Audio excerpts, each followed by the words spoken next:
Rashtrawadi Congress party विधायकों की अयोग्यता के मामले में शरद पवार गठ को करारा झटका लगा है। महाराष्ट्र विधानसभा अध्यक्ष राहुल नार्वेकर ने अजित पवार गठ के सभी विधायकों की अयोग्यता को चुनौती को खारिज कर दिया।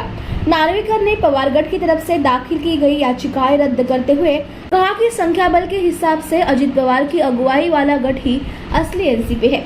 नार्वेकर ने कहा कि 29 जून तक शरद पवार के नेतृत्व पर कोई सवाल नहीं था।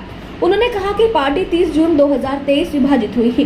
नार्वेकर ने कहा कि अजित पवार गठ के सभी विधायक योग्य है, कोई भी विधायक अयोग्य नहीं है। राहुल नार्वेकर ने कहा कि शिवसेना को लेकर मैंने जो फैसला लिया था उसका आधार यहाँ लेना होगा।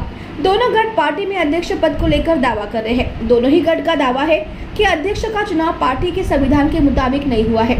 नार्वेकर ने कहा कि पार्टी में दो समांतर नेतृत्व खड़े हो गए हैं।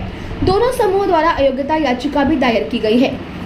एनसीपी विधायकों की अयोग्यता के मामले में अजित पवार गठ की जीत के नतीजे पर चंद्रशेखर बावनकुळे ने अपनी प्रतिक्रिया व्यक्त की है। मी माननीय अजित पवारजी यांचं खूप खूप अभिनंदन करतो। राष्ट्रवादी काँग्रेसच्या सर्व आमदारांचं, खासदारांचं आणि कार्यकर्त्यांचं अभिनंदन करतो की अजित पवारजी यांना खरी राष्ट्रवादी म्हणून